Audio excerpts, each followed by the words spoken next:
বিসমিল্লাহির রহমানির রহিম। আসসালামু আলাইকুম। আজকে আমরা শিখব এসএসসি পরীক্ষার্থী, এসএসসি ক্লাস 9 ক্লাস 10 এর জন্য চ্যাপ্টার 2 যে সমস্যাটা বেশি সবার হয় সেটি হচ্ছে ভেন চিত্র বা ভেন ডায়াগ্রাম। যে নামেই চিনি না কেন, এটি একটি সেট অফ ফাংশনের চ্যাপ্টারের অঙ্ক। তো ভেন চিত্র নিয়ে অনেক কথাই আছে। তো সবচেয়ে যে বিষয়টা আমরা এক ক্লাসে আজকে ক্লাস করার পর ভেন চিত্রের আর কখনো ক্লাস লাগবে না ইনশাল্লাহ। আমি সূত্র ছাড়া খুব কম সময়ে কীভাবে ভেন চিত্র করানো যায় সেটা শেখাবো আজকে।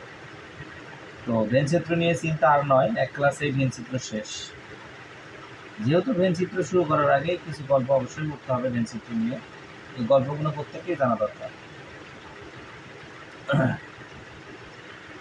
ভেন ডায়াগ্রামটি 1880 সালে জন ভেন এটি জনপ্রিয় করে তুলেছিলেন, কিন্তু তার পিছনেও কিছু গল্প আছে যেগুলো আমরা দেখব।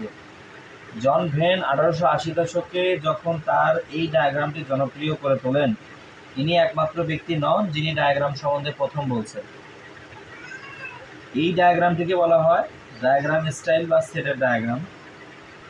এটি নির্দেশন করা হয়েছে, এই কোনো বানানো হয়েছে, এটি হচ্ছে বেসিক্যালি এর যে তথ্য প্রদান করে সেটি হচ্ছে সম্ভাব্যতা, যুক্তি, পরিসংখ্যান এবং ভাষাতত্ত্ব এবং কম্পিউটার বিজ্ঞানের সরল সেট সম্পর্কিত চিত্রিত করার জন্য এটি ব্যবহার করা হয়ে থাকে। তো জন ভেনের আগে এই মানে তারই মতো যে ডায়াগ্রামটি প্রকাশ করে তিনি হচ্ছেন 1712 সালে